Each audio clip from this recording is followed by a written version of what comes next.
नमस्कार दोस्तों, क्या आपका बैंक खाता एसबीआई, पीएनबी या बैंक ऑफ बड़ौदा में है? अगर हाँ, तो यह वीडियो आपके लिए बहुत जरूरी है। 20 अगस्त 2025 से इन बैंकों के नियमों में बड़े बदलाव हो रहे हैं।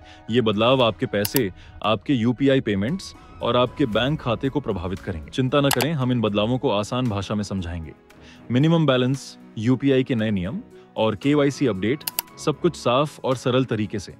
तो वीडियो को आखिरी तक देखिए ताकि आप कोई जरूरी जानकारी मिस ना करें।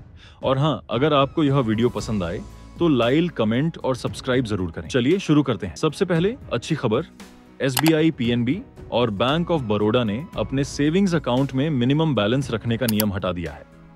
इसका मतलब अब आपको अपने खाते में हर महीने निश्चित राशि रखने की जरूरत नहीं। पहले अगर आप एसबीआई में 3,000 रुपए, पीएनबी में 2,000 रुपए या बैंक ऑफ बड़ौदा में 1,000 रुपए नहीं रखते थे, तो आपको हर महीने 100 से 500 रुपए तक की पेनल्टी देनी पड़ती थी।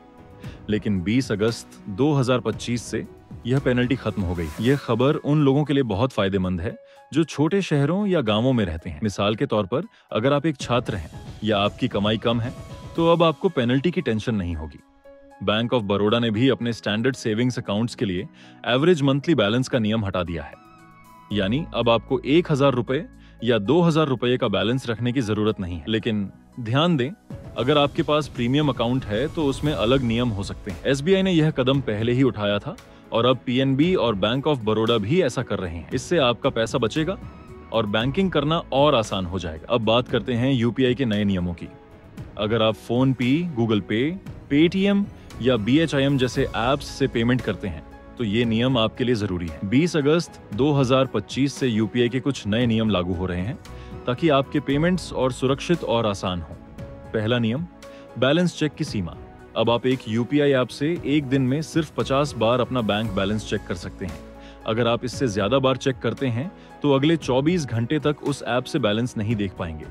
लेकिन अगर आप फोन पे और गूगल पे दोनों इस्तेमाल करते हैं तो हर ऐप की अपनी 50 बार की लिमिट होगी। दूसरा नियम, ऑटोमेटिक बैलेंस अपडेट। अब हर यूपीआई पेमेंट के बाद आपका खाता बैलेंस अपने आप दिखेगा। इससे आपको बार बार बैलेंस चेक करने की जरूरत कम होगी। तीसरा नियम, ऑटो पे का समय। अगर आप ईएमआई, एसआईपी या नेटफ्लिक्स जैसे सब्सक्रिप्शन के लिए यूपीआई ऑटो पे यूज करते हैं तो अब ये पेमेंट सिर्फ खास समय पर होंगे, जैसे सुबह 10 बजे से पहले, दोपहर 1 बजे से 5 बजे तक या रात 9:30 के बाद। इससे यूपीआई सिस्टम पर लोड कम होगा। चौथा नियम, ट्रांजैक्शन स्टेटस की सीमा। अब आप किसी पेमेंट का स्टेटस, जैसे पेमेंट हुआ या नहीं, सिर्फ 3 बार चेक कर सकते हैं और हर चेक के बीच 90 सेकंड का गैप होना जरूरी है। पांचवा नियम, यूपीआई ऐप्स की निगरानी। अब यूपीआई ऐप्स पर सख्त नजर रखी जाएगी। अगर कोई ऐप नियम तोड़ता है तो उसे पाबंदी का सामना करना पड़ सकता है। इससे आपके पेमेंट्स और सुरक्षित होंगे। इन नियमों का मतलब है कि आपको अपने यूपीआई इस्तेमाल करने की आदतों पर ध्यान देना होगा। जैसे अगर आप बार बार बैलेंस चेक करते हैं तो अब थोड़ा रुक कर करना होगा। अब एक बहुत जरूरी बात, केसी अपडेट। अगर आपने अपने बैंक खाते का केसी यानी नॉलेज योर कस्टमर अपडेट नहीं किया है तो 20 अगस्त 2025 तक इसे जरूर कर लें। खासकर पीएनबी ने कहा है कि अगर आप केवाईसी नहीं करते तो आपका खाता फ्रीज हो सकता है। यानी आप पैसे नहीं निकाल पाएंगे, न यूपीआई यूज कर पाएंगे, न ही ऑनलाइन बैंकिंग कर पाएंगे। एसबीआई और बैंक ऑफ बड़ौदा भी अपने ग्राहकों से केवाईसी अपडेट करने को कह रहे हैं। केवाईसी के लिए आपको ये दस्तावेज चाहिए: आधार कार्ड आपकी पहचान के लिए, पैन कार्ड टैक्स की जानकारी के लिए, एड्रेस प्रूफ जैसे बिजली बिल, राशन कार्ड या पासपोर्ट, पासपोर्ट साइज फोटो, नई तस्वीर, रजिस्टर्ड मोबाइल नंबर जो बैंक में दर्ज है। केवाईसी अपडेट करने के 2 आसान तरीके हैं। पहला, ऑनलाइन तरीका, खासकर बैंक ऑफ बड़ौदा के लिए। उनकी वेबसाइट पर जाएं, री-केवाईसी सेक्शन चुनें, अपना मोबाइल नंबर और कस्टमर आईडी डालें, फॉर्म भरें और अपनी जानकारी दें। बैंक का कर्मचारी आपकी केवाईसी अपडेट कर देगा। दूसरा, ऑफलाइन तरीका, अपनी बैंक ब्रांच में जाएं, केवाईसी फॉर्म लें और उसे भरें। अपने दस्तावेज जैसे आधार, पैन जमा करें। टिप, अगर आप ब्रांच नहीं जा सकते तो बैंक ऑफ बड़ौदा की वेबसाइट से केवाईसी फॉर्म डाउनलोड करें, उसे भरें और दस्तावेजों के साथ ईमेल या कुरियर से अपनी ब्रांच में भेज दें। केवाईसी को हल्के में न लें। अगर आप 20 अगस्त तक इसे नहीं करते तो आपकी बैंकिंग रुक सकती है। तो आज ही अपने फोन में रिमाइंडर सेट करें।